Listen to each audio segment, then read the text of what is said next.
আসসালামু আলাইকুম, আমি Minhaj Abedin from Gadgetzen YouTube channel. গত এক মাস আগে আমি একটা ভিডিও দিয়েছিলাম, সেটা হলো 12 প্রো আমাদের 2024 সালে এসে নেওয়া উচিত হবে কি হবে না। সেই ভিডিওতে আপনাদের হিউজ রেসপন্স পাই অ্যান্ড সেখানে একটা জিনিস নিয়ে অনেক বেশি কমেন্টস আসছিল, সেটা হলো 2024 সালে এসে সেম বাজেট যেহেতু আইফোন 13 এবং 12 প্রো, তো আমরা কোন ফোনটা চুজ করব অ্যান্ড কোন ফোনটা নিব। তো আজকের এই ভিডিওতে আমি আপনাদের সকলকে ডিটেলস আলোচনা করব 12 প্রো এবং 13 এই দুইটা ডিভাইসের মধ্যে কোন ডিভাইসটা আমাদের জন্য পারফেক্ট হতে চলেছে। তো কথা বাড়ছে না, চলেন ভিডিওটা শুরু করে দিই। তার আগে কাইন্ডলি ছোট্ট একটা রিকোয়েস্ট থাকবে আপনাদের সকলের কাছে। আমাদের চ্যানেলে অলমোস্ট 250 সাবস্ক্রাইবার হতে যাচ্ছে। আশা করি আজকের এই ভিডিওতে আপনারা 250 সাবস্ক্রাইবার কমপ্লিট করে দিবেন।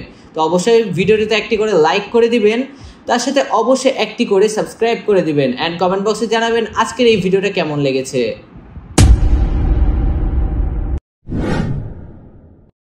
তো এই দুইটা ফোন কেনার আগে সর্বপ্রথম যে দুইটা দিক বিবেচনা করা লাগবে, সেটা হলো আপনি কোন প্রেফারেন্সের দিক দিয়ে আপনি ফোনটা নিতে যাচ্ছেন। এটা আপনি গেমিংয়ের জন্য নেবেন নাকি ক্যামেরার জন্য নেবেন, সেটা আগে দেখা লাগবে। তো গেমিংয়ের জন্য কোনটা বেস্ট হবে, তার সাথে ক্যামেরার জন্য কোনটা বেস্ট হবে, সেটা এই ভিডিওতে আমি জানিয়ে দিচ্ছি আপনাদেরকে। সবার প্রথমে যে জিনিসটা নিয়ে আমরা কথা বলবো সেটা হলো দুইটা ফোনের ডিসপ্লে নিয়ে। তো দুইটা ফোনের ডিসপ্লে কিন্তু 6.1 ইঞ্চের ডিসপ্লে অ্যান্ড এইটা কিন্তু 60 হার্জের প্যানেল। তো দুইটা ডিসপ্লে মোটামুটি সেম রেজুলেশনই আপনাদেরকে প্রোভাইড করবে অ্যান্ড ডিসপ্লেতে তেমন একটা নোটিস করার মতো কিছুই নাই। এটা জাস্ট যে নচটা আছে সেটা দেখা যাবে যে আইফোন 13 ছোট অ্যান্ড আইফোন 12 প্রোতে কিছুটা বড়, যার কারণে দুইটার কন্টেন্ট ওয়াচিং সেম হলেও 13 কিছুটা আপনি বেটার ভিউ লক্ষ্য করতে পারবেন। এরপর আমরা যে জিনিসটা নিয়ে কথা বলবো সেটা হলো 12 প্রো এবং 13 বিল্ড কোয়ালিটি নিয়ে। তো বিল্ড কোয়ালিটি নিয়ে যথেষ্ট দুইটাই শক্তপোক্ত একটা ফোন। 13 ইউজ করা হয়েছে সাইড প্যানেল হিসেবে অ্যালুমিনিয়াম ফ্রেম অ্যান্ড এইখানে 12 প্রোতে ইউজ করা হয়েছে স্টেনলেস স্টিল। সো এদিক দিয়ে কিন্তু একটা প্রিমিয়ামনেস ধরে রাখতে পারবে 12 প্রো সিরিজ লাইন আপে যে স্টেনলেস স্টিল থাকে, যেটার কারণে কিন্তু এই ফোনগুলা হাতে যখন নেওয়া হয় তখন একটা প্রিমিয়ামনেস ফিল করা যায়। অ্যালুমিনিয়াম ফ্রেমটাও ওকে, বাট স্টেনলেস স্টিলটা কিন্তু আরও বেশি জোস দেখায়। তার সাথে আপনারা সিরামিক সিল দিয়ে প্রোটেক্ট করা আছে ব্যাক অ্যান্ড ফ্রন্ট, এগুলো সব কিছু সিমিলার, খুব একটা চেঞ্জেস নাই। পিছে জাস্ট আপনার 12 প্রোতে দেখা যাবে 3টা ক্যামেরা লেন্স পাবেন আর এইখানে 13 দেখতে পাবেন 2টা ক্যামেরা লেন্স। সো এখান থেকে আপনারা যদি ডিজাইন দেখতে চান তাহলে এখানে কিছুটা হলেও কিন্তু 12 প্রো এগিয়ে থাকবে। এরপরে যে জিনিসটা নিয়ে কথা বলবো সেটা হলো 12 প্রো এবং 13 পারফরমেন্স সেকশন নিয়ে। দুইটার পারফরমেন্সই যথেষ্ট ভালো প্রোভাইড করে। আমরা এখানে চিপসেট নিয়ে কোনো কথা বলবো না, কারণ অ্যাপেলের চিপসেট মানে কিন্তু একটা বিস্ট লেভেলের চিপসেট বলার কারণ হলো তাদের কিন্তু দেখা যায় 5-6 বছর হয়ে গেলেও তাদের চিপসেট থেকে তেমন একটা পারফরমেন্স ড্রপ করতে দেখা যায় না। দেখা যাচ্ছে যতদিন ফোনটা আছে ততদিন পর্যন্ত তারা ভালো একটা পারফরমেন্স প্রোভাইড করে থাকে। তো এই দিক দিয়ে কিছুটা আগিয়ে থাকবে আমার কাছে মনে হয় 12 প্রো। মানে 12 প্রো যেই জিনিসটা দিয়ে আগিয়ে থাকবে সেটা হলো তাদের র্যাম ম্যানেজমেন্টের দিক থেকে, কারণ এখানে ইউজ করা হয়েছে 6GB র্যাম এবং 13 আছে মাত্র 4GB র্যাম।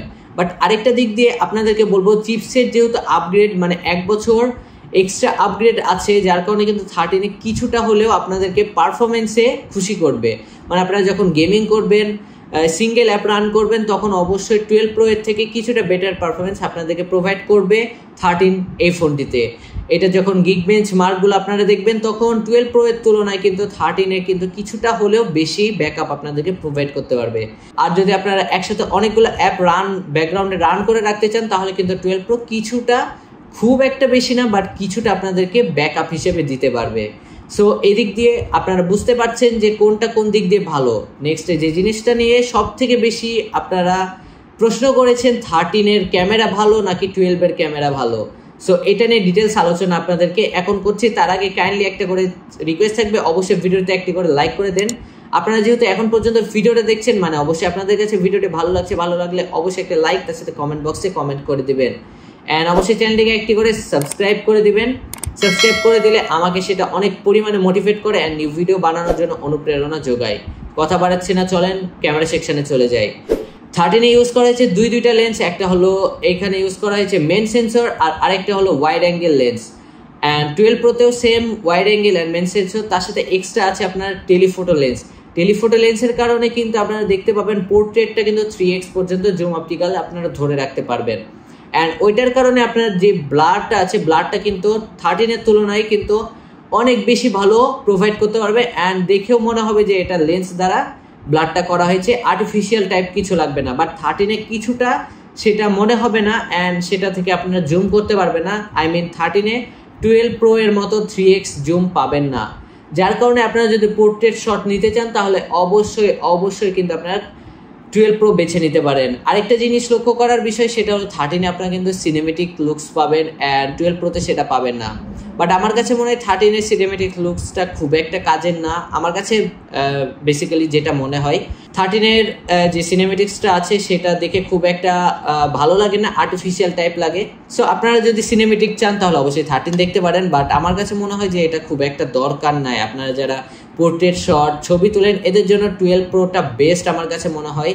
বাট আরেকটা দিক দিয়ে আপনাদেরকে বলবো যে 12 Pro-টা কিছুটা পিছিয়ে থাকবে, সেটা হলো যে ব্রাইট ছবি ক্যাপচার করার সময়।